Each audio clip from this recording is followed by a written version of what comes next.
On September 3, 2021, a scene of chaos unfolds in Chengdu city center. Cars lie destroyed all around. In one battered yellow vehicle, a boy lies unconscious. An 499 card pinned to him identifies him as Wang Zhuo, a history student of the 2020 class at Chengdu University. He stirs, his mind a haze of confusion. Wondering if he's dreaming, he surveys his surroundings, only to see a zombie reflected in his car's mirror. A sense of dread creeps in as he can't make sense of his whereabouts or his situation. The thought of a prank crosses his mind, but the absence of a weapon debunks it. A dull sword catches his eye, a weapon seemingly out of place in this apocalyptic setting. A vague memory of the sword trickles into his thoughts. Suddenly, an instinctive warning sets off in his mind. With a swift kick, he forces the car door open, using it as a shield. The ominous sound of an old submachine gun grows closer. Zombies are becoming visible in the distance. Out of nowhere, the armed squad arrives, blowing a zombie's head off. One among them, Zia Ran, relays the situation. They're retreating, but the squad needs to hold on a little longer, running low on ammo and pulling out all the stops. Their leader seems baffled by the sudden zombie outbreak. Yingia, observing from a distance, concludes that the squad, despite their efforts to protect the citizens, is ill-prepared to handle the zombies. Their outdated weaponry and lacking firepower would eventually lead to their downfall. He weighs his options. With no weapon at his disposal, engaging high-level zombies would put him at a severe disadvantage. As the soldiers' ammunition runs out, their leader calls out to Zia Ran. She confirms the completion of the citizens' retreat, leaving them with no obligations. The leader then orders Zia Ran to provide support with her pistol, while the rest engage with their daggers. The soldiers charge into the fray, slaughtering the zombies. Zia, the only one with a bullet left, contemplates shooting herself rather than becoming infected. Suddenly, Wang Jai enters the scene, prompting Zia to question his presence. As the zombies converge on Wang, Zia tries to issue a warning but stops in her tracks as the zombies' heads start falling off. Even their elite warriors could only take down 3 zombies without being bitten, but here was this unknown boy, facing a horde of 30, maybe 50 zombies. Zia is left wondering about the identity of this mysterious savior. He scans the aftermath, discovering that only one has survived. Retrieving a knife from a downed soldier, Wang utters his gratitude before hurtling the dagger into a zombie, swiftly initiating his counterattack. As though wielding a master's skill, he beheads multiple zombies. Zia watches, disbelieving the surreal turn of events. To Wang, the zombies appear feeble, resembling those freshly infected and mindlessly wandering. When Zia hears him describe the zombies as weak, he introduces himself as a cleaner for the World Evolutioner Association team. Identifying himself as Wang Jai, with code 5379, he reports the completion of his rescue mission and requests her cooperation. The bewildered Zia thanks Wang for his help but expresses her ignorance about what support he requires. Wang, with an air of confidence, assures her that his assistance is simply expected. Zia reveals her military affiliation, showing Wang her ID. Upon seeing her old-fashioned military ID, Wang is left puzzled, noting that such identification hasn't been used for ages. Observing the antiquated police uniform and the zombies, beginner wanderers, the weakest of their kind, Wang falls into deep thought. Zia questions his sudden solemnity. When Wang inquires about the current date, she discloses it to be September 3, 2021, triggering his curiosity. Wang maintains a relaxed exterior, dismissing her concern, but internally, he is thrown into turmoil. He finds himself transported 10 years back to the onset of the apocalypse, the shift from the old world to the new. On this day, a disruptor known as the unknown alien meteorite made landfall in several parts of the globe. Due to their inadequate adaptation capabilities, many people succumbed to sleep, with over half the world's population transforming into zombies or monsters. But the alien technology eventually penetrated Earth, creating multiple evolution zones stocked with evolution crystals, promoting human evolution. Wang had been one of those who secured an evolution crystal and evolved. Although his evolution merely enhanced his physical capabilities, it enabled him to combat the disruptor. However, he recalls an additional capability. Upon his death, he could journey 10 years back in time, retaining the physique of his future self. As he is lost in thought, Zia's shout diverts his attention skyward. The light in the sky has intensified, producing an unprecedented aurora even in the Arctic. Wang affirms his suspicion. It's the advent of the evolution era. If his memory serves him right, the first of the world's 7 evolution zones, the only one in East Asia, is about to manifest in Chengdu City's northern area. As Zia comments on the breathtaking lights, she wistfully notes that they could have been more enjoyable under less dire circumstances. Addressing Captain Zia Ran formally, Wang cites her full military credentials before introducing himself as a fellow second-year student, but at Chengdu University, studying history. Skeptical, Zia finds it hard to believe that a liberal arts student could possess such formidable combat skills. She insists on seeing his student ID. Wang casually states that his ID is in the car, but Zia presumes he's bluffing and that there's no ID. She's incredulous at the sight of an ordinary second-year student driving a car, armed, and demanding support from a police officer. Wang brushes off the significance of the student ID. In her mind, Zia deduces that he's not a student, but a high-ranking military officer on a covert mission, posing as a student. When Wang shows her his ID, she's taken aback. After looking at Zia's ID, Wang urges her to hurry up since they need to depart swiftly. Caught off guard by Wang's boldness, Zia questions him about his mode of transport. He states his intention to head to the north area, a dangerous zone for her. Reassuring her that he's eliminated all the zombies in the vicinity, he advises her to seek refuge in a shelter. Zia finds his plan to venture into the zombie-infested north area suspicious. She surmises that Wang must be a high-ranking military officer undercover, but if he chooses to deny it, she's content to play along. Zia asserts that as a military officer, it's her duty to protect the citizens, so she must accompany him. Nonetheless, Wang brushes her off, bidding her goodbye. As he starts to leave, Zia pleads with him not to go. Wang, lowering the car window, inquires whether she can drive. Since he's unfamiliar with driving this old model of car, and military vehicles are even more complex, Zia takes over driving. She speculates that his lack of driving skills suggests he's a higher up in the military who has no need to drive. Wang's gaze on her makes her self-conscious and she assumes he's checking her out. When Wang asks her to halt the car and exit, she recalls his earlier admission of not knowing how to drive. Realizing he'd been observing her driving, not her, she's mildly embarrassed. Wang apologizes and informs her that they might be late at this pace. Confused, Zia asks him what they're late for. With that, he accelerates the car to a frightening speed. Zia is gripped by terror, claiming that even a seasoned driver of 30 years wouldn't dare to drive at such a reckless speed. She's amazed at how competently he's driving despite having just learned. As they drive into the danger zone, Wang advises Zia to brace herself because he's about to show her the new world. Zia laments that if they had managed to break through earlier, they could have refueled and restocked their ammunition in the car. Out of nowhere, a figure appears, startling Zia. Wang cautions her to stay vigilant as they're nearing the north area, which is a hot spot for danger. Zia accepts his command as though he's her superior officer. Curious, Zia inquires why he's headed towards the north area and if he has family there. Wang shares that he has no family, to which Zia responds with sympathy. She explains that their original mission was reconnaissance, but when they encountered civilians surrounded by zombies, their objective changed. The Northern Lights emerged a couple of hours after the zombies and raised suspicions among the high-ranking officials who ordered Zia's team to investigate. Wang interprets the Northern Lights as a sign of the evolution area. He reflects on how he missed the closest evolution area in his previous life and vows not to let this chance slip away. He asks Zia for the time, and she checks his phone, reporting that it's 4:50 p.m. Wang acknowledges that at 5 p.m., the evolution area will undergo evolution, triggering a force field around the light that bars entry. He tells Zia that they need to reroute. He swerves the car onto another path. Zia protests, citing the swarm of zombies ahead and the potential risk of slowing down if they hit any. Wang inquires whether the car has a machine gun.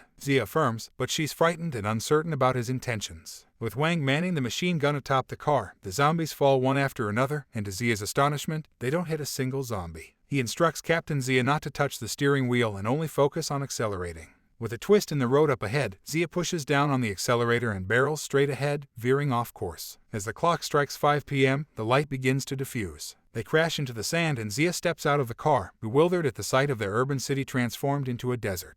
Wang confirms that they've arrived on time, to Zia's confusion. Suddenly, in front of them stand a sphinx and a pyramid. Zia is taken aback, questioning what's happening. Wang tells her to listen carefully, and then a voice echoes in everyone's minds. Wisdom civilization, protection plan activated, evolution area have been formed. Wang can't help but rejoice at their timely arrival, while Zia and the other humans within the area are left in a state of perplexity. The echoing voice continues, delineating the terms of the evolving area. It speaks of the changing environment, the crystal protectors, and the criteria needed to release the evolution area. Wang clarifies that this voice was transmitted into everyone's minds, and this power allows people to track an evolution crystal in the given area. He further explains that the surrounding region is now cut off from the rest of the world. Seeing Zia's confused expression, Wang elaborates on the 3 ways to exit the evolution area. 1. Defeat the guardian of the evolution crystal. 2. A specific number of humans must reach within 5 meters of the evolution crystal. And 3. A fixed number of survivors must evolve. If these conditions aren't met, no one can leave. These rules are all too familiar to Wang, having heard them from those who experienced them in his past life.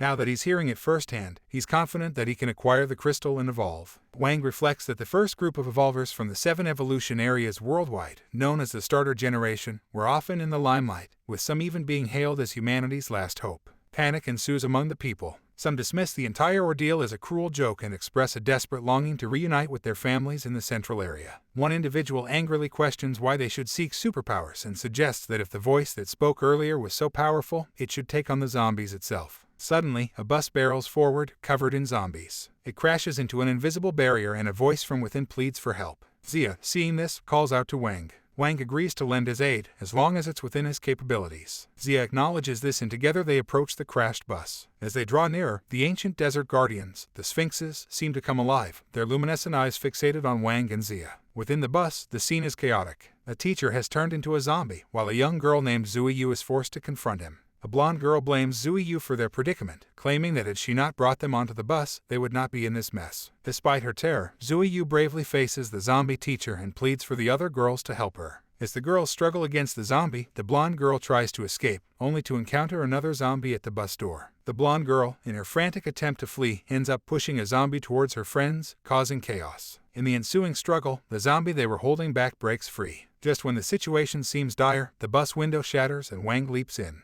With swift precision, he drives his sword through the zombie's head. His actions leave Zui Yu awestruck and somewhat relieved. Wang, taking note of Zui Yu, finds her face somewhat familiar. Zia Ran, following Wang's entry, introduces herself to the girls as the military area's captain and urges them to follow her due to the perilous situation. Suddenly, a huge stone crushes the blonde girl who was running away from the bus, causing panic among the rest of the girls. They all watch in horror as the stone turns out to be the moving paw of the Sphinx statue. As it lets out a powerful roar, everyone inside the bus covers their ears. Despite the seeming danger, Wang maintains his calm, asking the terrified girls to sit down and open a book, leaving everyone, including Zia, utterly confused. Ignoring their confused stares, Wang insists they comply, stating there's no time for explanation. As the Sphinx rips the roof of the bus off with its claws, exposing the group to its menacing red gaze, it finds them all engrossed in their books. To the surprise of onlookers, who had assumed their doom was sealed, the Sphinx leaves the bus untouched after seeing them read. Wang then closes his book, signaling to the others that they can stop reading.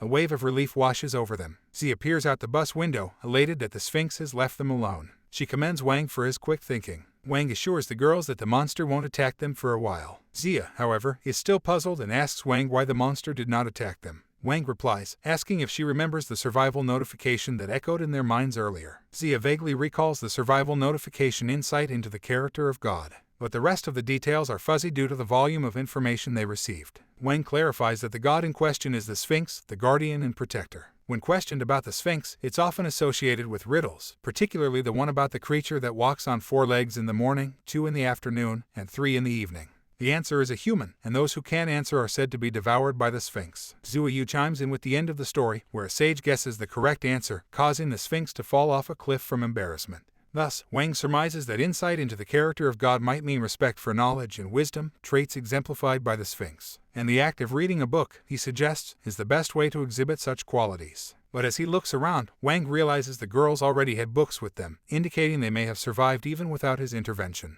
Wang then recognizes Zui Yu. She's one of the world's few starter evolvers titled the Storm Empress. She possesses the power to manipulate wild weather patterns, making her a formidable figure in the apocalyptic world. And she will become a key leader of HWASIOP in the future. Her unique multi-element powers will grant her international acclaim after the disaster. Recalling all this, Wang sees the opportunity before him to also become a powerful evolver, much like Zui. Zui, realizing Wang is her senior from the same school, sparks a light conversation about the school uniform. Zia, however, interrupts their chat, urging them to refocus on the situation at hand, specifically how to handle the Sphinx. Wang cautions that their current survival strategy might not hold once they try to retrieve the evolution crystal. This leaves Zia somewhat puzzled. As night falls and the streets plunge into darkness, Zia suggests they stay inside the bus, which seems safe for now. But Wang objects, explaining that the bus reeks of blood, which will soon attract more zombies. Moreover, they lack food and water to replenish their energy, and they've already been targeted. Staying is not an option. Wang explains to Zia that 5 people observing them from a distance, an indication that these people may have sinister intentions, have targeted them. He reminds them of the evolution area's survival conditions and points out that a certain number of deaths can fulfill the requirement to release the evolution area. He cautions them to avoid exposing themselves if they are not ready to kill. Shocked and silent, the girls digest the grim reality Wang presents. As darkness deepens, Wang leads the group, protecting them from any encroaching zombies. He guides them towards a small supermarket. Zia suggests a larger, closer supermarket, but Wang dismisses the idea due to the increased risk of encountering more people and zombies. Despite its size, the smaller supermarket, Wang believes, would have sufficient resources for their group. Its location within a residential building provides 2 exits for an easy escape if needed. Moreover, its roller shutter door can be pulled down to conceal them from zombies. Zuiyu commends Wang for his strategic thinking and strength in fending off zombies. Zia recounts a time when Wang single-handedly took on 50 zombies at once, eliciting a sigh from Wang, who was hoping to impart survival strategies rather than receive praises. As they near the supermarket, Zia points out their destination, but Wang abruptly halts them. Wang cautions Xiao to save her bullets, as shooting at the monster would be futile. He also warns the others that the noise of the battle may attract more zombies, urging them to protect themselves. As the monster repeatedly attempts to strike Wang, he effortlessly dodges its attacks, at times teasing the creature. Zia and Zuiyu worry for Wang as the monster continues its relentless assault, its hits powerful enough to demolish a car. Wang, however, appears calm and unhurried. Just as Xiao and Zuiyu think he might be in trouble, he suddenly retaliates, slicing off the monster's hand. This surprises Xiao, who wonders why he didn't attack sooner. As Wang continues his fight, he suddenly feels a surge of power coursing through his body. He realizes that his strength has significantly increased, possibly due to the effects of the evolution crystal. When the monster lunges at him again, Wang strikes decisively, beheading it. His swift and deadly attack leaves the girls shocked and in awe. With the monster defeated, they rush towards Wang, expressing their relief. Xiao exclaims that he scared her. She thought he was in a difficult situation, but he ended up killing the monster swiftly. Zuiyu asks Wang why he didn't kill the monster right from the start. Wang explains that it's not that simple and prompts them to examine the monster's corpse for a better understanding. Xiao seems somewhat disgruntled, while Zuiyu looks at the corpse intently. The other 2 girls, however, appear nauseous at the sight of the sliced monster. Noticing this, Xiao asks Zuiyu if she isn't scared. Zua admits to her fear but asserts that understanding the enemy is more valuable than succumbing to fear. Wang is impressed by Zua's resilience, which is fitting of her future role as a leader. To reassure her, Wang takes Zua's hand and promises to protect her. Together with Xiao, they examine the monster's corpse, and Wang explains that the creature's body structure had changed drastically within a day, becoming tougher and akin to metal.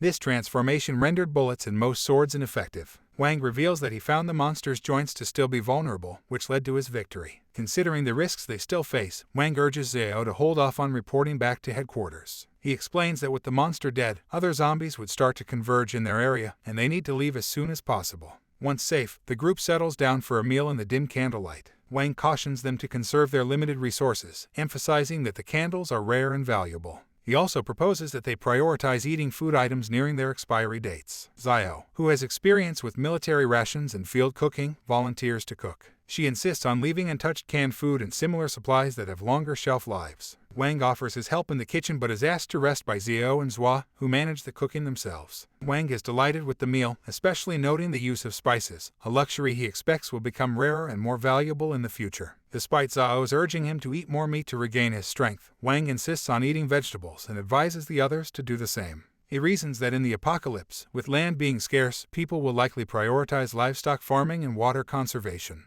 Wang acknowledges the scarcity of fresh vegetables and considers it a future challenge to obtain necessary vitamins without medicine. Xiao, touched by Wang's selfless decision to eat vegetables and let the girls have the meat, sheds tears of gratitude. Zua assumes Xiao's tears are due to the excellent meal. As the candle burns low, Wang suggests they postpone cleaning until the next day to save candlelight. He locates blankets for the girls, declining to take one himself, and retires to a corner to rest. However, his rest is interrupted when the girls express their curiosity about the zombies and question why Wang is so powerful. Wang explains that it's a result of evolution. The same phenomenon that is turning people into zombies also gives some individuals increased strength and other abilities. He reveals there are 5 stages of zombie evolution: Wanderer, Mutated rank, Terror rank, Disaster rank, and Catastrophe rank, with special evolutions and unique presences within each rank. The giant zombie they fought earlier was a Wanderer rank zombie, a special type that intimidates other zombies of the same rank. The girls are fearful of what this means for human survival in the apocalypse. Wang reassures them with good news: it is nearly dawn, and humans are also evolving. Fast forwarding to the next morning, Wang leads the group, followed by Xiao armed with a knife and Zua with a stick. Wang informs the girls that they will also evolve to survive and explains the evolution effect of the crystals. He proposes they should move towards the crystal field and train to fight zombies, to which Xiao and Zua hesitantly agree. However, the other 2 girls refuse, fearful of the danger, and are left behind as the rest of the group moves forward. Suddenly, a zombie appears in their path. Wang instructs Xiao and Zua to halt as they encounter a large zombie, which he quickly eliminates. This event surprises the girls, but it also helps Wang recover some of his energy. He notices more zombies nearby and instructs Xiao and Zua to handle 2 smaller zombies. Zua's hesitation leads Wang to ponder whether he has been too protective, causing the girls to become overly reliant on him.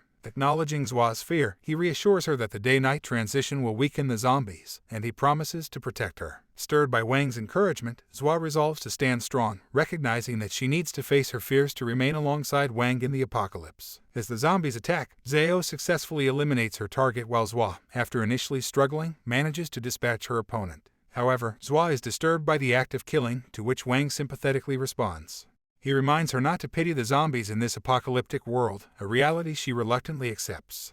With the sunrise heralding a new day, the group decides to continue moving. Zhao suggests finding a vantage point for better surveillance, and Wang points towards a construction site. As they ascend the unfinished building, Zhao questions why they didn't choose an office building instead. Wang explains that office buildings would likely contain more zombies due to the high number of people there when the apocalypse began. Zhao admits she still hasn't fully adapted to the apocalyptic mindset. Spotting something in the distance, Wang directs her attention to the site of the Sphinx statue and their burned-out bus.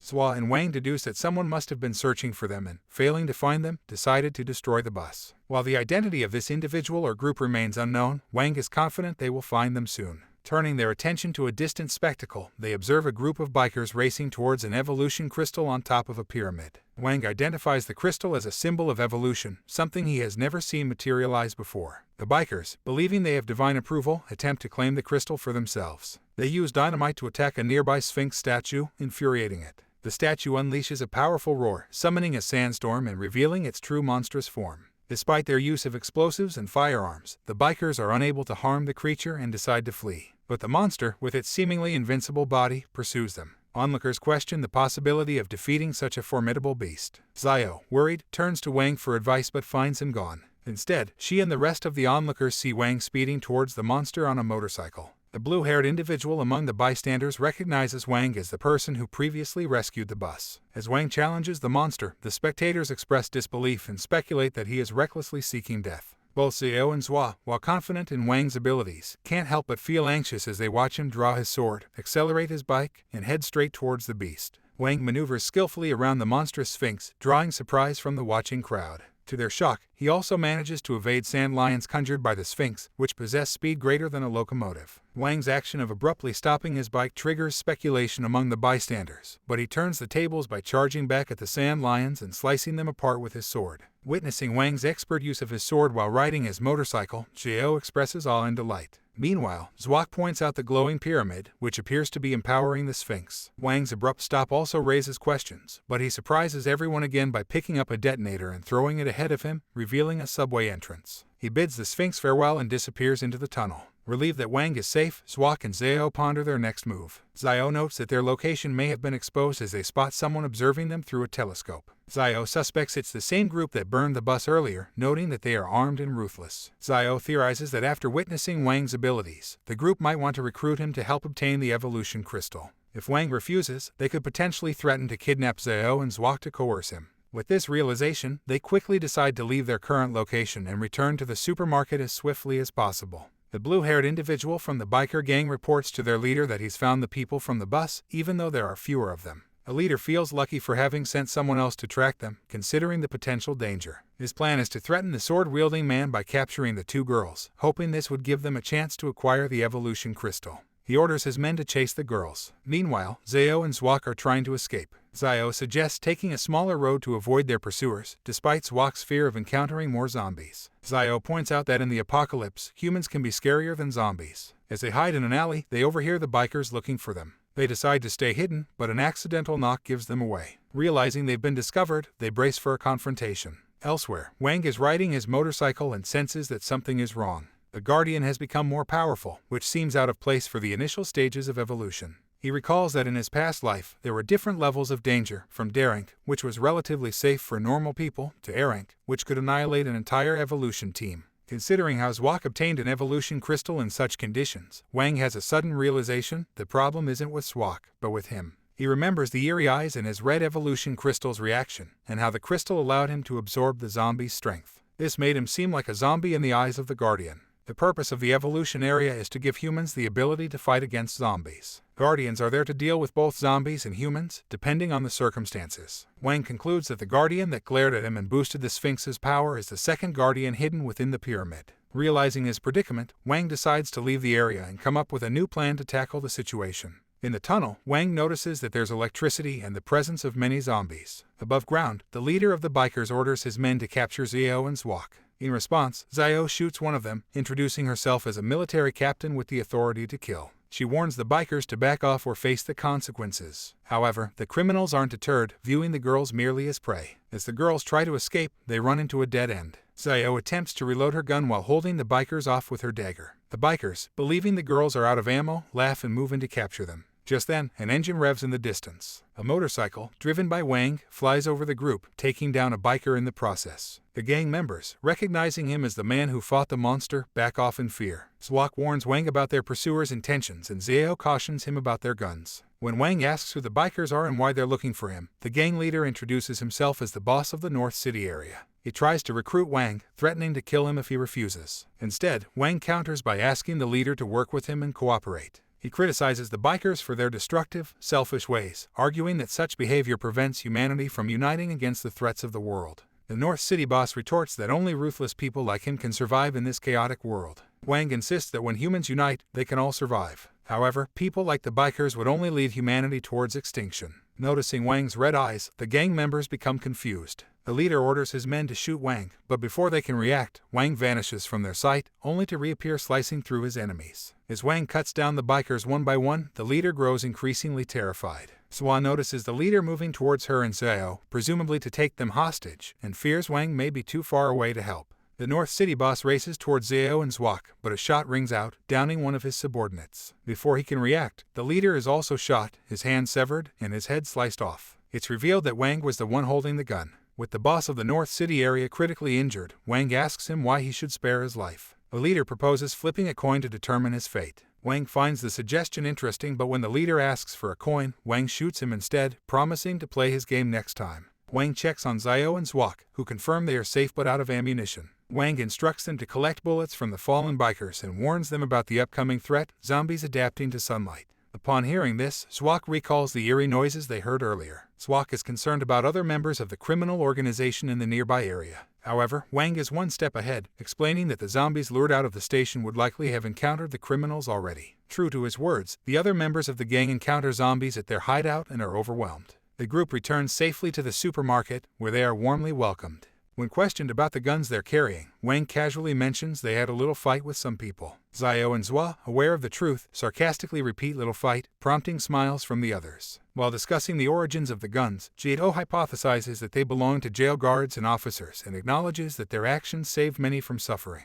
However, she seems uncomfortable with the idea of killing, even though Wang asserts that it's necessary to eliminate dangerous criminals and evildoers. Zwak asks Wang to share his side of the story. Wang puts down his can of juice and explains that their greatest enemy right now is the Sphinx. Not only does it have a colossal size and an immortal body, but there might be another Sphinx, possibly a fake one, on the other side of the pyramid. Xiao acknowledges the challenge of dealing with the Sphinx to retrieve the evolution crystal, and the group discusses the possibility of two Sphinxes. They wonder if one might be a decoy or perhaps a different form the Sphinx can take. Wang suggests an interesting theory, comparing the Sphinx to a container that holds its true life force, like a can holding a drink. They agree that they need to target the Sphinx statue behind it while dealing with the Sphinx itself. When Xiao proposes bombing the pyramid to inhibit its power over the Sphinx, Wang advises against it. He reveals there's an even more formidable monster inside the pyramid. This monster doesn't attack normal humans unless provoked, or until the evolution crystals are obtained by people. Then it goes on a rampage until the number of people matches its requirements. This shocking revelation changes their understanding of the task ahead. Wang shares that only 3 slots are available for the evolution crystal, increasing the urgency of their mission. While the idea of facing the monster in the pyramid is terrifying, Xiao and Zwa are determined to contribute. They assert their capability and courage, emphasizing that they won't be scared of the pyramid's protector. Wang appreciates their spirit and looks forward to working together on the mission to obtain the evolution crystal. They celebrate with a meal, enjoying delicious sandwiches prepared by the girls. Wang has shared the plan, and they've agreed to put it into action 3 days from now. He reflects on how, after his rebirth, he has gained an additional type of power along with his strength. The team is motivated and ready to face the challenges that await them. Wang's powers are revealed to be a product of killing zombies, which result in the formation of a red crystal within his body, functioning as a battery. This crystal not only empowers him but can also be detonated, contributing to his strength. With the knowledge that his current level of power will not suffice against the Sphinx, he decides to charge the crystal fully in the next 3 days by hunting zombies. As the day of their planned action approaches, Wang spends time battling zombies while Zhao maintains their weaponry. Noticing Wang's seemingly extensive knowledge about their situation, Zhao inquires about his true identity. Wang remains silent, leading Zhao to shift her statement, emphasizing her trust in him and reminding him of his promise to ensure everyone's safe escape from the city. Wang reaffirms his vow, leaving an emotional tension hanging in the air. As dawn breaks on the fourth day, Wang is seen riding towards the Sphinx, sword in hand. The Sphinx retaliates by creating sand lions, but Wang counters by throwing a barrage of bombs. The observers doubt the efficiency of this approach, but they soon realize his true target, the sand sphinx behind the main one. Enraged, the main sphinx summons a spike from the sand, destroying Wang's bike. However, Wang stays composed, drawing his sword and leaping towards the sphinx, stabbing and slicing it. Although he manages to wound the sphinx, causing it to cry out in pain, the creature's fury only intensifies. It appears the battle against the Sphinx is far from over. The Sphinx, bleeding out its life force, launches a retaliatory attack at Wang. To everyone's surprise, Wang pulls out a handgun, temporarily stunning the Sphinx. He seizes the opportunity to inflict more damage, slicing the Sphinx's eyes and piercing its back. However, the Sphinx soon recovers, courtesy of the radiance from the pyramid, which also stuns Zia, who had just taken down a zombie. In response to the Sphinx's recovery, Wang unleashes the energy stored within his red crystal. Both combatants, now at full strength, face each other in an intense standoff. Just as the Sphinx lunges at Wang, a drone, controlled by Zhua, drops a detonator on the sand Sphinx. Wang seizes the opportunity to slash the main Sphinx again, but it still remains standing. However, Wang had a plan. Not intending to kill the Sphinx but rather to immobilize it, he managed to lead the Sphinx to a specific spot, where a train suddenly burst from the ground, crashing into the Sphinx. The success of their meticulously planned strategy brings a wave of relief, especially to Zhua, who is ecstatic. With the Sphinx incapacitated and the station door open, Wang and Zhua quickly ride towards the evolution crystal. Wang's theory proves correct. There are indeed two guardians, the Sphinx to deal with living beings and the hidden monster to battle the zombies. Wang cleverly utilized his red crystal's ability to absorb zombies to divert the pyramid's attention, clearing the path towards the evolution crystal. However, they soon encounter an obstacle, a group of zombies that had caught up with them. Although Wang is able to fend off the zombies, he becomes aware of a door nearby. Intrigued, he wonders if something, or someone, like the second guardian, could be waiting inside. Wang feels a burden on his shoulders akin to a weight of 100 kilograms. His crystal's power seems stifled. He watches the zombies wandering aimlessly, unsure of their motives or their destination. Could they be drawn into the jaws of some lurking monster? Wang himself feels an inexplicable pull, as if under a spell, towards a mysterious hole. Despite his body trembling in trepidation, he steps towards it. Inside the hole, he hears familiar voices, Zaya and Zua. Their words of encouragement resound within the hollow, urging Wang not to surrender. Their voices pull Wang back to full consciousness. From the ground, onlookers cheer at the sight of someone nearing the crystal. Together, Zaya, Zua, and Wang ascend to the pyramid's peak. Standing before the crystal, they feel its potent energy healing their physical wounds. As Wang reaches out and grips the crystal, he can sense power surging into him. The crystal imbues him with nobility and a unique ability to extract the powers of the guardians, enabling him to claim each guardian's ability as his own. Evolution often necessitates facing life or death trials to gain an ability. While the abilities may not always be strong, the evolution crystal that Wang now possesses could tilt the odds in his favor. In higher-level evolution zones, survival against numerous monsters would allow him to amass a variety of abilities. Deciding to use his newfound power, Wang is faced with two monsters in his vicinity, the Sphinx and an enigmatic creature hidden within the pyramid. He selects the Sphinx, deeming it a less risky choice. Attempting to extract its two abilities, Sand Hunter and Double Clone, he is met with an unexpected explosion. His attempt is a failure, teaching him that his power does not guarantee success. Still, he understands he has another opportunity, and his ability might improve, increasing his success rate. His next choice is the monster lurking within the pyramid, which surprisingly possesses over 20 abilities. Among them, two catch his attention: Call of the Soul, capable of summoning zombies, and Spirit Soul Blast, which previously made him lose consciousness. Intriguingly, the creature rarely uses these powers. Determined, Wang chooses one of these abilities. His second attempt is successful. He acquires the Spirit Soul Blast. Accepting this new ability triggers a tremendous energy surge, bringing smiles of relief to the faces of those observing. Suddenly, an officer announces detection of a high-energy reflection of unknown danger from the target area. A seismic event is registered in Bay City, accompanied by a massive radiance emanating from the city's center. A teenager reports zombie anomalies, pleading for a retreat. The colonel, however, orders them to hold their positions, encouraging bravery in the face of danger. The first abnormality among the 7 mysterious zones has piqued his interest.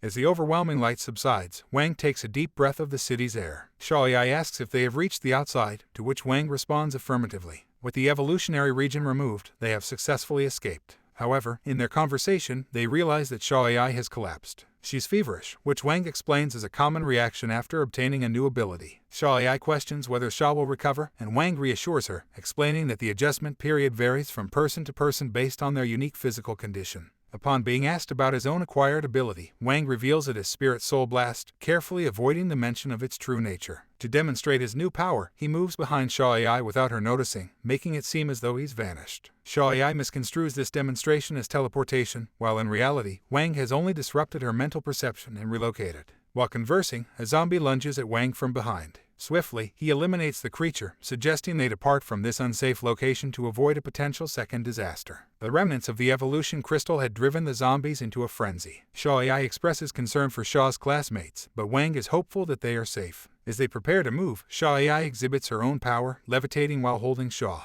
She reveals that she has gained the ability to manipulate gravity, a skill Wang recognizes as a high-level magic. It signifies a promising start for their journey. Planning their next move, Wang suggests heading towards the medical area in the southern military base. Despite the south being infested with zombies, they feel prepared to face the challenges. As they progress, they spot people fleeing. Recognizing them from their earlier encounter, they see them under attack by pursuing zombies. One of them retaliates with an axe, urging everyone to flee. However, zombies lurk in their path of escape as well, leaving them in a desperate situation. At the military base, soldiers are engaged in combat with zombies, but their gunfire proves ineffective. Reinforcements, who were already on the scene, request additional support. The colonel reassures them that help is on the way, seeking information about the zombies in the meantime. When the communication line gets cut off abruptly, he calls on any available fighters to join the front line. Determined, the colonel heads towards the battle personally. In the midst of this chaos, the previously seen group cries for help, facing impending doom. Suddenly, an explosion erupts. Emerging from the smoke is Wang, who is instantly recognized by one of the survivors. As a zombie prepares to strike, the axe-wielding survivor fends off the attack, encouraging his companions to rise, promising that safety is near. As Wang confronts the advancing zombies, his eyes begin to emit a radiant red hue.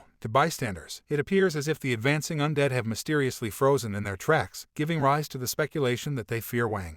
However, this is just Wang exercising his spirit-controlling ability. Swiftly, he cleaves through the horde, reducing them to mere pieces. In the aftermath, the surviving individuals rush to Wang, imploring him to let them accompany him. As another throng of zombies emerge, a car suddenly rams into them, followed by several more vehicles that seem to launch into the undead. This spectacle leaves the crowd in awe.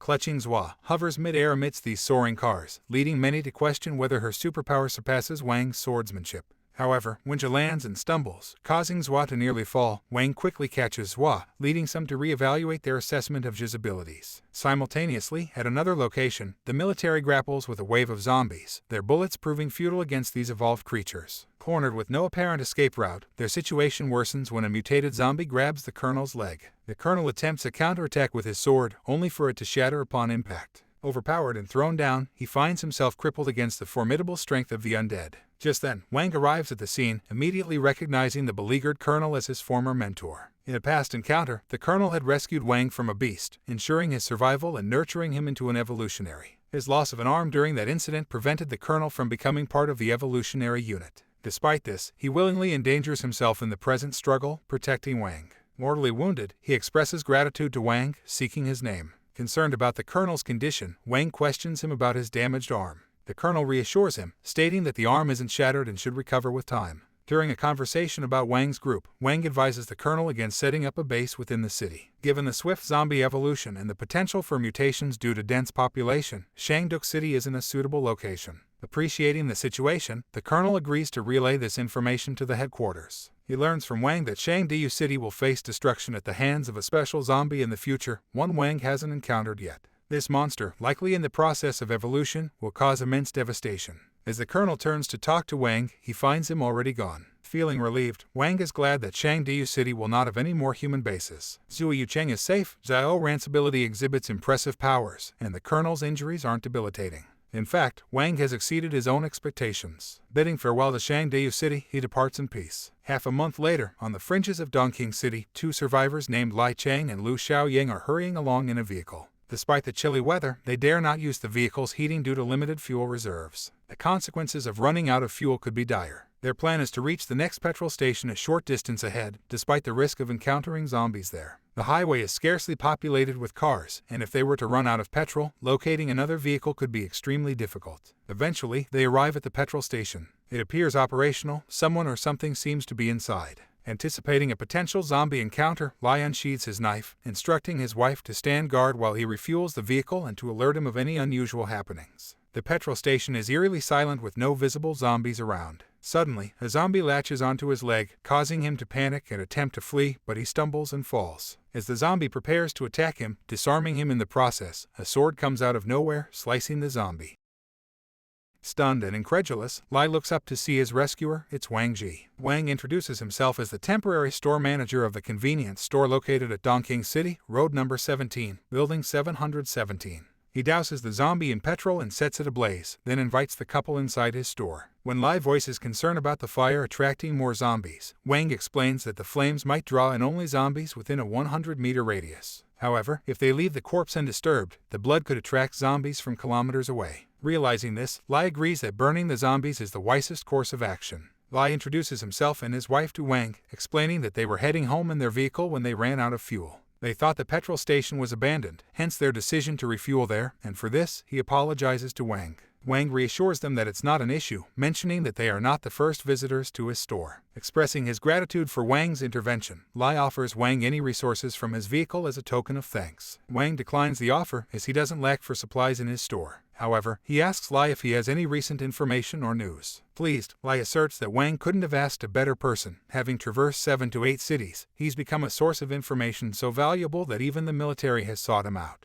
He inquires about what Wang would like to know. Interested in military matters, Wang queries Lai about his encounters with the army and their combat abilities. Lai tells Wang he has a wealth of information on the military from various cities, including Sioux City and Dongqing, but he claims the strongest army hails from Chengdu City. Lai goes on to elaborate that the Chengdu City army managed to exterminate all the zombies, restore electricity and water, and attract many survivors to their region. He even exaggerates, saying that there are superpowered individuals present, creating spectacles of cars levitating in the sky and raining down. Wang surmises that this could be Xiao's gravity control ability, potentially enhanced since he last saw her. Lai continues, stating that despite Chengdu's military strength, they have no intention to invade the city. Instead, they distribute survivors across the suburbs. The weather in Chengdu is peculiar, marked by sunshine in the morning and lightning storms in the afternoon. Sometimes, it can be sunny on the east side and rainy on the west. With Zhu Yucheng appearing safe and the army demonstrating a high regard for Song Yi's information, Wang starts to feel relieved. He thanks Lai for the valuable insights. Next, Wang asks Lai about their plans should they encounter zombies again. Lai responds that they are on a journey back to their hometown to find their children and would avoid any unnecessary risks along the way. Wang sympathizes with their situation as anxious parents. Lai admits that the vicinity of Dongqing City is exceptionally dangerous, and he has narrowly escaped death twice. On being asked about the first incident, Lai recalls a frightening episode at a petrol station about 10 kilometers away. Just as they were refueling their vehicle, a zombie roar echoed around them, followed by the shattering of the station's mirror. Fortunately, they managed to get back in the vehicle in time, avoiding a likely fatal encounter. Wang suggests they stay for the night, but the couple declines, eager to get closer to their hometown and possibly reunite with their children. Wang sends them off with well wishes. Reflecting on the zombie incident at the last petrol station, Wang becomes worried about the proximity of zombies to the upcoming evolution area. It appears he might need to confront this issue sooner rather than later. He drives to the Changjiang petrol station, surmising that the second batch of the evolution team should descend about half a month after the first, and this area likely doesn't fall within their scope. However, having reached the location, he decides to confront the lurking zombie. The lingering scent of blood suggests that many lives were lost at this small petrol station. He ponders the nature of the zombie hiding there, whether it's currently hunting or resting. Wang considers the outwardly broken door. Were the zombies fleeing in a frenzy to hunt humans, or was there something inside that even the zombies were afraid of? Proceeding to the backyard, Wang detects the aura of 2 creatures from within a shed. Without warning, a zombie bolts out. Wang draws his sword, attempting to strike the creature but is repelled. This zombie's skin is unlike the others. It lacks an exoskeleton but instead has an elastic rubbery consistency, causing Wang's sword to bounce off. This zombie must be a rare type that hadn't reached the mutated rank yet. Undeterred, Wang is determined to kill it. His plan is to eliminate this one first before dealing with the other one. He lunges at the zombie, aiming his slashes at its limbs. The zombie attempts to flee, but Wang manages to slay it. Having dispatched the first zombie, Wang senses the aura of another, which seems even more formidable. He kicks open the door to the location where he feels the zombie's presence. Surveying the scene, he spots corpses strewn about and, at the end of the room, a small girl clutching a teddy bear. Could this little girl have killed the zombies? Wang grapples with whether to engage her. Walking towards the girl, he greets her and introduces himself as the acting manager of the convenience store, asking if she understands him. Receiving no response, he continues to communicate, mentioning her blood-soaked clothes and doll, offering to clean them for her. With the darkness setting in and the danger it brings, he suggests taking her to a safer place. Despite his attempts at establishing rapport and expressing concern, the girl remains silent. He then asks about her parents, eliciting a reaction. She tells him her parents are sleeping inside. Wang reintroduces himself, assuming she may have missed his introduction the first time, but she insists she heard him. Perplexed, Wang inquires why she didn't respond if she had heard him. The girl thought Wang would leave her behind, just like the others before him. Assuring her that he won't abandon her, Wang attempts to lead her to a safer location, but she resists, stating that others have labeled her a monster. Angrily, Wang retorts that she isn't a monster, but an evolutionary. Evolutionary. The girl seems puzzled. Wang consoles her, telling her not to pay heed to the fear-driven utterances of cowards. He informs her that he is like her, an evolutionary. Asking her for her name, she reveals it's Tang Shuai. Wang then proposes Tang Shuai to come live with him, to which she agrees. Tang Shuai mentions that her parents are inside. Wang instructs her to stay put and proceeds to inspect the interior, where he finds more zombies laid out on the floor. The injuries on these zombies appear to be human-inflicted rather than the work of other zombies. The specifics of what happened at the petrol station are unclear to Wang, but one thing is apparent: her parents sustained these injuries while protecting their daughter. In the pocket of the father, Wang finds something revealing his identity. He was Tang Quan, president of the Tang Shao organization. Following the zombie outbreak, the Tang Shao Medicine Organization received extensive funding from evolutionary collaborative groups and grew to become a leading company. Wang could never have expected that the founder, Professor Tang Quan, a renowned biologist, would meet his end in a small petrol station in Dongqing City. The girl, who was once a privileged princess of a large organization, now had to grapple with the heartbreaking loss of both her parents. Approaching Tang Shuai, Wang gently tells her that her parents will not wake up again. She blames herself for being different. Wang disputes this, assuring her that she may be different, but her parents weren't killed by her difference. They were killed by others. As an evolutionary, they must grow stronger to protect those they love.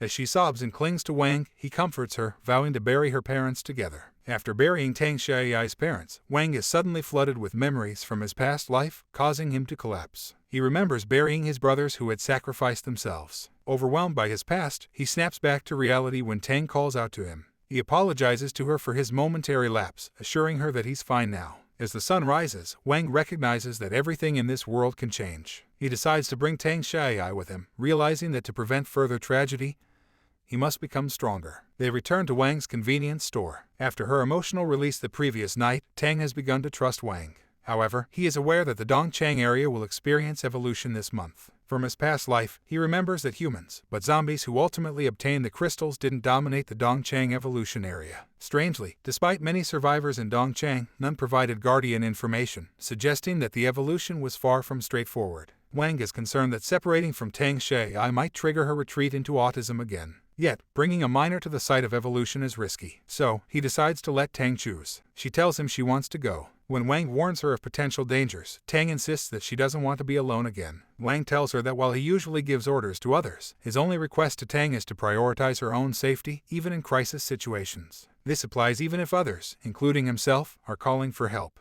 When Tang asks about a scenario where Wang is the one asking for help, he reiterates his request, insisting that her survival and well-being are paramount. Tang agrees. Wang tells Shuai to prepare as they plan to head to the city tonight. The evolutionary event was imminent. They arrive in the eerily silent Dongqing City, which leaves Shuai feeling anxious. Wang admires her sharp intuition, considering her potential future if she manages to obtain an evolution crystal. He explains to Shuai that the quietness is likely due to a hospital nearby. Larger hospitals have a higher likelihood of hosting high-ranking zombies, which usually scare away other zombies. They should also avoid it. When Shuai questions their destination, Wang playfully tells her she'll find out soon. They finally reach a clothing store. Wang explains that while his convenience store is well stocked, it lacks girls' clothes. With colder weather approaching, Shuai needs new attire. As she explores the store, Wang encourages her to pick anything she likes. Half an hour later, they both emerge, looking well-dressed. Wang inquires about the military dagger he had given her. Shuai reassures him by showing it's tucked safely in her pocket.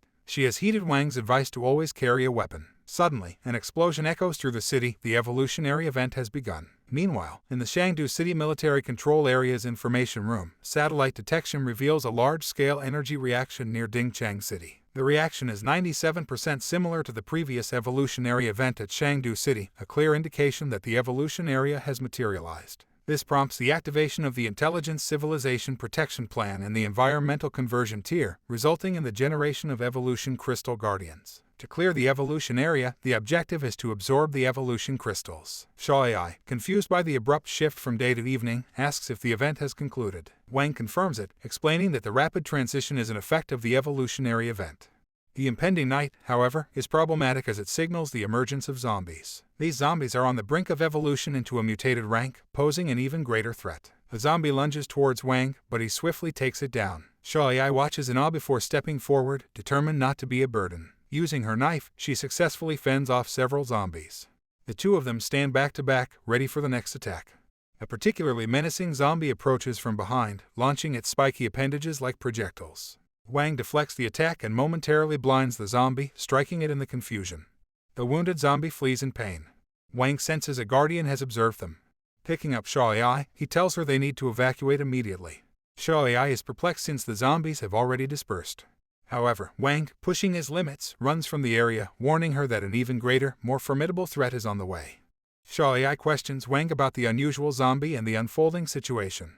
Wang shares his observations of a dark shadow in the eyes of some zombies, suggesting that these shadows are likely clones of the Guardian, controlling their actions. Shaw AI quickly grasps the situation, figuring out that these zombies are merely scouts. Indeed, they are more like puppets, their strings pulled by the Guardian of the area. Having used his abilities, Wang suspects he has now attracted the Guardian's attention. Shaw AI expresses her concern about a possible pursuit by the zombies, but Wang reassures her. He explains that the Guardian's primary mission isn't necessarily to kill, but rather to protect the evolution crystal. From his analysis, Wang infers that the Guardian can't control all the zombies and that its main body doesn't possess strong combat capabilities. When Shaw AI asks about their next move, Wang suggests heading towards a safe house, noting that they don't seem to be followed by the Guardian. Suddenly, Shaw AI spots something odd and points it out to Wang. A lake has materialized where none existed before, adding to their confusion. Suddenly, they realize that the zombies are closing in on them. The Guardian has located them. Wang scoops up Shaw AI and makes a run for it, trying to evade the encircling zombies. Meanwhile, atop a building, a lone sniper takes aim, blowing the heads off the approaching zombies. However, when their walkie-talkie remains silent, they infer that their team has likely been wiped out. Through their scope, the sniper notices a child. Suddenly, Wang experiences an intense sensation of being watched by the Guardian and collapses. Shaw AI panics, trying to rouse Wang. She then notices an ominous-looking zombie approaching. Perhaps it's the Guardian. Trapped and with Wang unconscious, she is uncertain of what to do. Bracing herself with her knife, she knows she doesn't have the capacity to defeat the zombie, yet she is willing to risk her life. She manages to dispatch the lesser zombies, but as she approaches the primary target, she is repelled by its menacing aura. The zombie sends Shaw AI flying into a window, making her lose her weapon. On the ground, Wang feels as if the Guardian, his body heavy and unresponsive, is controlling him. Concerned about Shaw Ai's safety, he wonders if he could counter the Guardian's control with his own abilities, much like the Pyramid's monster. Believing in his Spirit Soul Shock ability, he is confident he can break free from the Guardian's influence. As Shaw AI calls out to him, he wakes up just in time, channels his power, and with a swift stroke of his sword, he beheads the zombie. Wang checks on Shaw AI, helping her to her feet. Shaw AI apologizes for her recklessness, but Wang assures her there's no need for apologies, and thanks her for not leaving him behind. Suddenly, they are ambushed from behind. A bullet whizzes past, eliminating both zombies. Wang surmises that the shot was fired by another evolutionary. The sniper who fired the shot arrives and asks Wang and Shaw AI to follow them. Wang notes how rare it is to find a stranger willing to help in this apocalyptic world.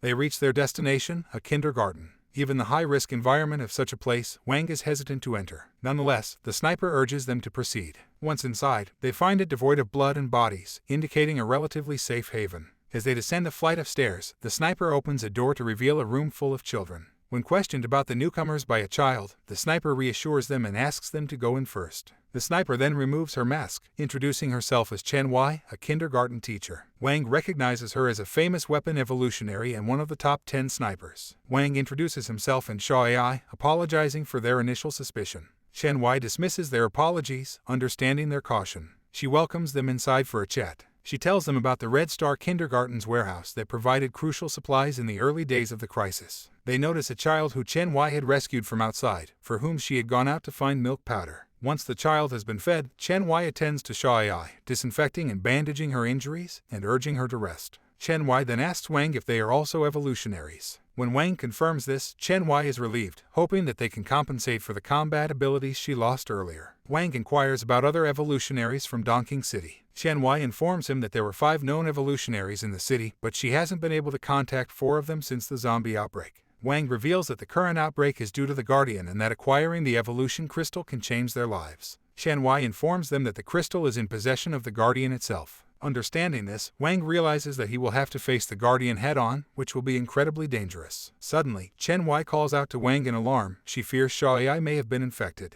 Upon examination, Wang finds that a zombie didn't directly cause Sha Ai's wound. She had been infected after being injured, meaning she won't transform into a zombie. However, she currently has a fever and requires antipyretics and vitamin-rich antibiotics. Chen Wai confesses that she lacks the necessary supplies, stating that the nearest hospital is in Donking City. However, the place is infested with terrifying zombies and hence, she advises against venturing there. Yet, Wang, determined to save Sha Ai, declares that the zombies won't pose a problem once he's killed them all. This declaration both stuns and excites Chen Wai, prompting her to offer her assistance. As they approach the hospital, they find it as zombie-infested as Chen Wai had described. She recounts a tale of previous survivors who entered the hospital armed but never returned, implying a massive increase in the zombie population. Chen Wai urges Wang to retreat and devise a plan, but he firmly rejects the idea, fearing Sha Ai's condition may worsen without medication. Going against Chen Wai's advice, Wang ventures into the hospital alone. Drawing his sword, he effortlessly eliminates the zombies at the entrance, leaving Chen Wai astonished by his exceptional skills. Inquiring about the location of the pharmacy, Wang learns that it is situated on the 2nd floor. As he scans his surroundings, he notices weapons apparently dropped from a high level, possibly the 10th floor or above, which puzzles him about the survivors' actions. Once they find the pharmacy, Chen Wai ensures Sha Ai's safety by placing her in a corner and pleading with her to hold on. Suddenly, a light catches Chen Wai's eye. She readies her sniper rifle and fires a shot, revealing a monstrous zombie with a slimy body and countless eyes. This zombie had been hiding in plain sight, camouflaged by the ceiling light. The formidable creature targets Sha Ai. However, Wang swiftly intervenes, severing the tentacle reaching for Sha Ai. He instructs Chen Wai to leave the beast to him. Using his powers, he confronts the unusual, mutated zombie. Its formidable appearance suggests a high level of danger, and any moment of carelessness could prove fatal. Wang distracts the zombie, drawing its attention towards him and away from Sha Ai, providing Chen Wai the opportunity to search for the medication. As Wang struggles with the zombie, he contemplates the key to defeating it, destroying its brain. The difficulty lies in locating the brain, given the zombie's unusual body structure. Taking a leap from the stairs, Wang targets the head, but it turns out to be a false lead. In the meantime, Chen Wai and Sha Ai theorize that the brain must be located in the external body, akin to the creature's eyes.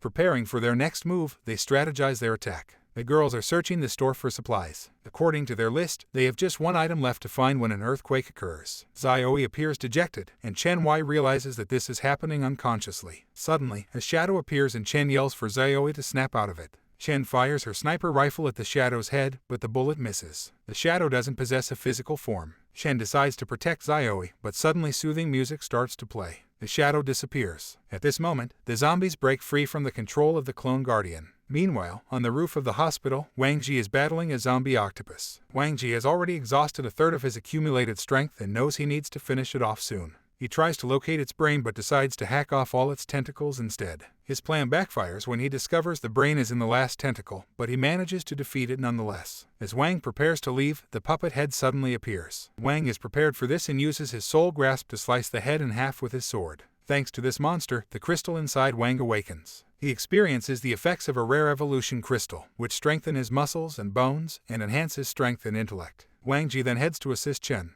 In the meantime, Chen is fending off zombies and running out of bullets. But just at that moment, Wang Ji arrives. Through her sniper scope, Chen tries to locate the bruiser, but Wang responds not to bother, he's already dead. Chen advises him to conserve ammunition, and he'll handle the zombies himself. After the blood crystal's awakening, Wang gains a new skill, a flash. However, when using the skill, all the energy accumulated in the crystal is instantaneously released. Until it replenishes, he will be weakened. Having dealt with the zombies, Wang asks Chen if she has found the medicine. She responds affirmatively, and while she was looking for it, a guardian almost attacked Xiaoi. She brushes it off, stating that Xiaoi is still a child. Afterward, they hold a burial. A conversation ensues between Xiaoyi and Chen, with the pair teasing each other. Wang Ji, standing on the rooftop and contemplating, considers that in his previous life, the zombie takeover was a matter of months. Now, he has no idea what to expect. The blood crystal has evolved, so he and Xiaoyi need not fear the zombies. He proposes finding a way to avoid this fate. Chen tries to contact someone via the radio. She tells Wang that nobody has been responding for half an hour. The longer they delay, the lower their chances of victory. They need to confront the Guardian as soon as possible. She is worried about his strength. Wang tells her not to worry because evolution zones are embodiments of humanity's history, myths, and legends. If they identify the Guardian's archetype, they can easily defeat him. They retreat back into the basement. Wang, Chen, and Xiaoyi sit at a table. For 2 consecutive days, the activity of the zombies and the Guardian doesn't cease with the setting of the sun. As darkness falls, the Guardian's abilities weaken. Moreover, he can induce deep sleep in humans. What's the difference? Likely the age. The Guardian's power resides in the evolution crystals. His essence is like a sphinx guarding the pyramid. Xiaoyi thinks that, though it's just a shadow, it's a man. She heard sounds akin to a flute. Wang collates all the facts and states that the Guardian is the Pied Piper of Hamelin, a character from an old German legend. The legend tells that the town of Hamelin was infested with rats, but then a peculiar individual arrived. The townspeople asked him to get rid of the rats, and he agreed, but demanded a reward. The town council was okay with that. After the piper played his flute, the rodents followed him, jumped into the river, and drowned. However, the council then refused to pay, leaving the piper with no choice but to leave. That night, the flute sounds echoed again, but instead of rats, it was the children who followed the piper. Only one child survived because he was lame. Wang suggests that when the evolution zone appeared, so did the river. Zombies replaced the rats. As night falls, when the adults go to sleep, the Pied Piper comes. The good news is, since the piper took the children under the cover of night and wasn't strong in battle, the Guardian won't be either. Wang is confident that the Guardian will show up this night, and as soon as he arrives, they will kill him. To do that, they should set up traps.